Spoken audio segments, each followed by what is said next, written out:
Give us a quick update for what's happening out in the valley, particularly all this stuff with Apple, with the Android, with the stolen iPhone, with all the rest of it, and how does that shake out for for Apple in terms of its relationship with the valley, developers, consumers? Yeah, I mean, I definitely think that there's kind of two schools right now. There's the Android people and the iPhone people.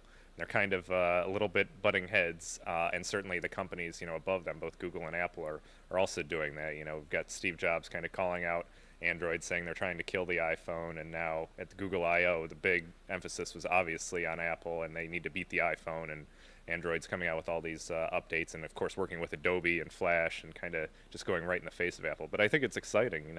It's good for consumers ultimately because we have a real choice now finally.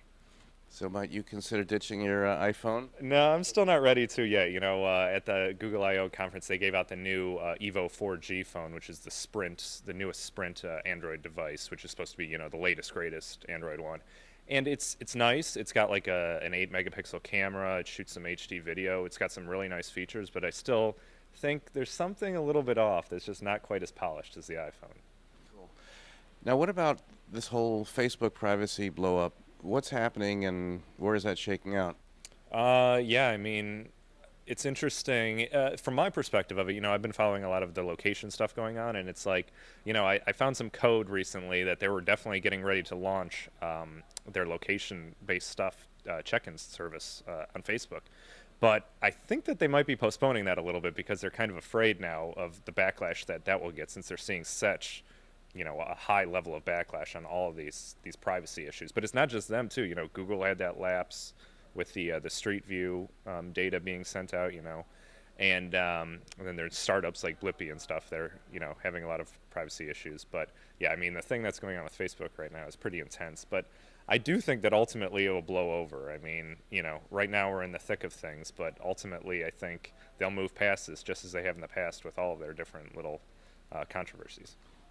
But consumers still are concerned about their privacy. I mean, even though some people say privacy doesn't matter. Right. Yeah, I mean, I think, Mike wrote a pretty good post about that a few weeks ago, maybe a couple months ago now, talking about, it's kind of like the idea we all live in public. Everything's becoming more and more in the public and less private.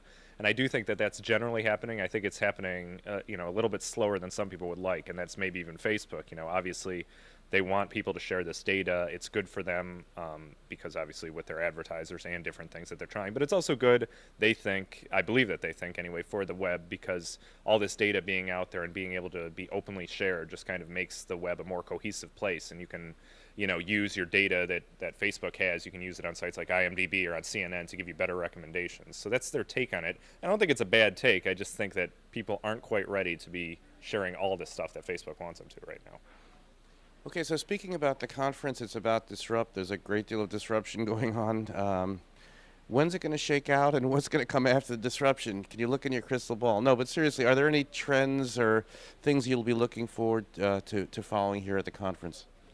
Yeah, I mean, I'm pretty interested to see what the effect, like the devices like the iPad are going to have, on all these different companies. Certainly we saw the effect that the iPhone had.